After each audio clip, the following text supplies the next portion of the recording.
মোস্তফা ফিরোজ একজন নেতার কে কোট করে বললেন যে তিনি বলেছেন আমাদের আছে ভালোবাসার কার্ড। যদিও জামাত ইসলাম থেকেও একটি কার্ডের কথা বলা হচ্ছে, আমরা জানি সেটা। ভালোবাসার কার্ডে যদি চিন্তা করি তাও তো আমরা দেখছি না। যে প্রসঙ্গটি নিয়ে কথা বলছিলাম সেটা হচ্ছে আবদুল্লাহ তাহেরের যে ভারতের সঙ্গে চুক্তি করে নির্বাচনে রাজনীতি করছে সে ধরনের যে একটি দাবি এখানে এসেছে, যেটা আসলে আনন্দবাজারকে কোট করে করছে বলে অনেকে মনে করছে, কিন্তু আনন্দবাজারও এরকম কোথাও বলে না এই ধরনের চুক্তি কোথাও হয়েছে কি ধরনের এত ডিটেলে যায়নি। যতটা কনফিডেন্টলি আমরা জামাতের নেতাদের বলতে দেখছি, যত আরও ডিটেইল গল্পও সামনে আসছে অনেকের কাছ থেকে আমরা দেখছি।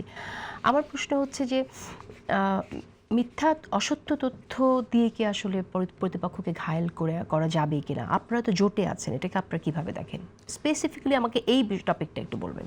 দেখেন, দুইটা বিষয়। একটা হচ্ছে যে এই ধরনের যে বিভিন্ন দ্বিপক্ষীয় যে বক্তব্যগুলো আসছে, যেটা মানে আক্রমণের রাজনীতি বক্তব্যের মধ্য দিয়ে, এটা মোরলেস বাংলাদেশে একেবারে মানে দুই দলের শীর্ষ পর্যায় থেকে এই রাজনীতিটা হচ্ছে।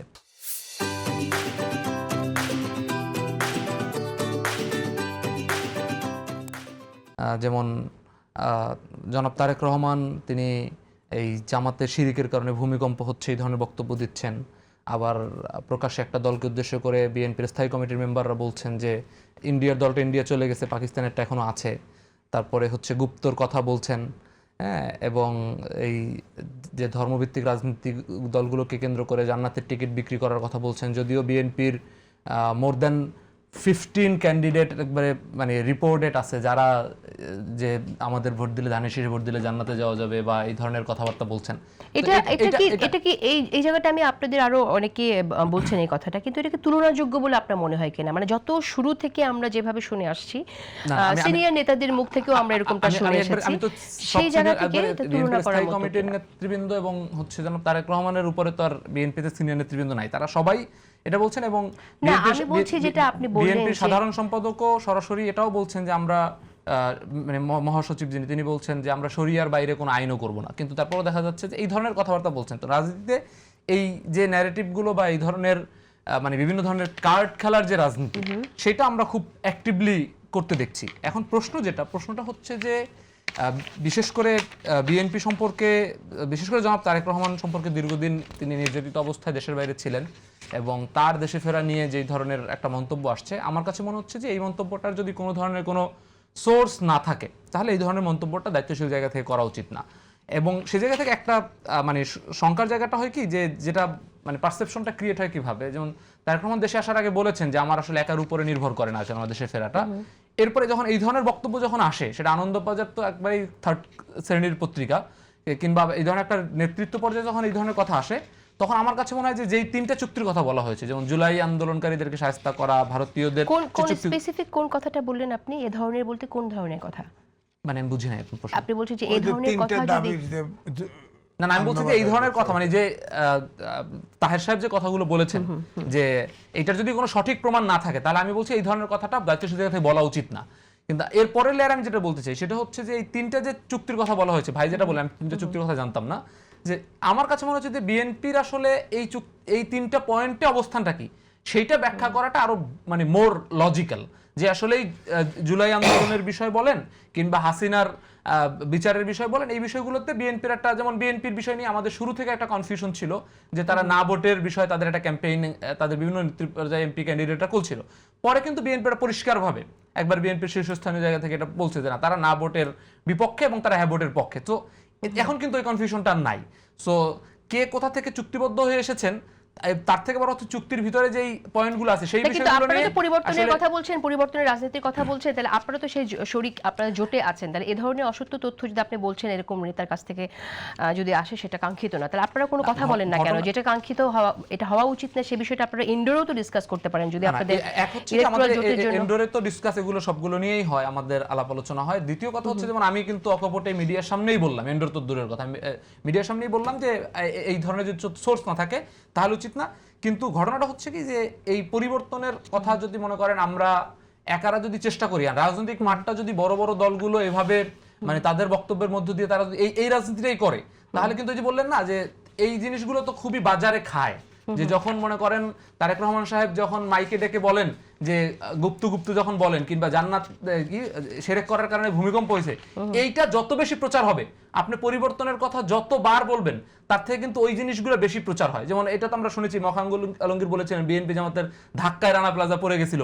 এই ধরনের যে ন্যারেটিভগুলো সমাজে, এই ন্যারেটিভগুলো থেকে আসলে সামগ্রিকভাবে রাজনৈতিক পরিস্থিতি যদি না বের হয় তাহলে এটা আমাদের জন্য অনেক কঠিন।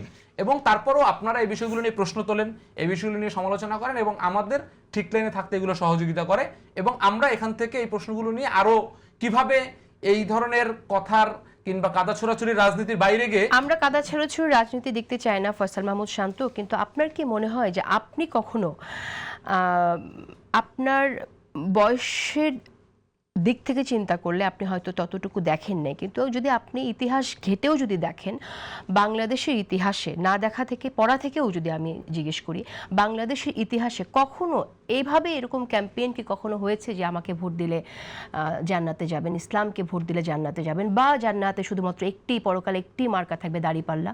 আমরা তো অনেক সিনিয়র লিডার্সদের কাছ থেকে, জামাত অ্যাক্টিভিস্ট এবং লিডার্সদের কাছ থেকে কথাটা শুনছি। এটা আপনি এইভাবে দেখেছেন কিনা কখনো? আমি তো একবারে পরিষ্কারভাবে বললাম যে এই যে বিভিন্ন ধরনের মানে এটা এক ধরনের লোভ দেখানো, এই যে লোভ দেখিয়ে কি বিশেষ করে পরকালের লোভ দেখে যে রাজনীতি, এটা আসলে কোনোভাবে কাম্য না। কিন্তু আমি তো দায়িত্ব নিয়ে বলছি যে এরকম মনে করেন বিএনপি যদি 20 জন এমপি ক্যান্ডিডেট এই প্রচারটা করে, এটা কিন্তু কম না। এবং যারা বিএনপি থেকে মনোনয়ন পেয়েছে এরা কিন্তু সবাই বাংলাদেশের রাজনীতিতে বর্ষিয়ান এবং সিনিয়র নেতৃত্ব। তো এটা কিন্তু সত্যি সত্যি, কিন্তু এখানে আরো একটা ইন্টারেস্টিং ঘটনা আছে।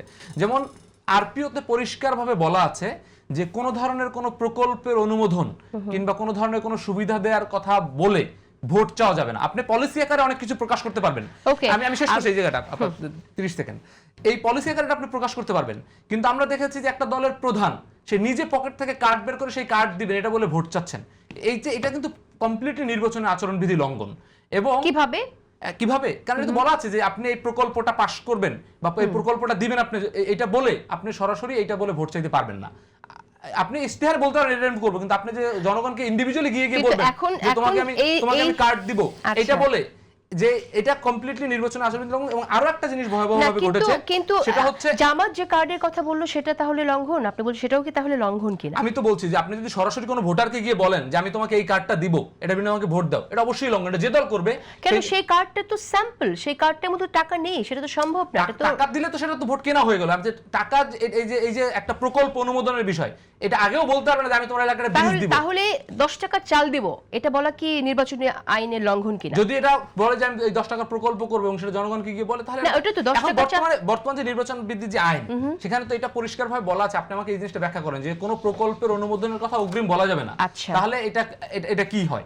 দ্বিতীয় জায়গা যেটা আমি এই জায়গাতে আমি কমপ্লিট করছি, সেটা হচ্ছে যে নির্বাচন আরেকটা জিনিস বলা আছে, সেটা হচ্ছে আপনি 2টা থেকে রাত 8টার পরে আপনি মাইক চালাতে পারবেন না। কিন্তু আমরা দেখেছি মিডিয়াগুলো লাইভ করেছে রাত 2টা পর্যন্ত অহরহ মাইক চলেছে, নির্বাচনী প্রচারণা মাইক চলেছে। এই বিষয়গুলো নিয়ে দেখা যাচ্ছে যে কোনো ধরনের কোনো সতর্কতাও নাই।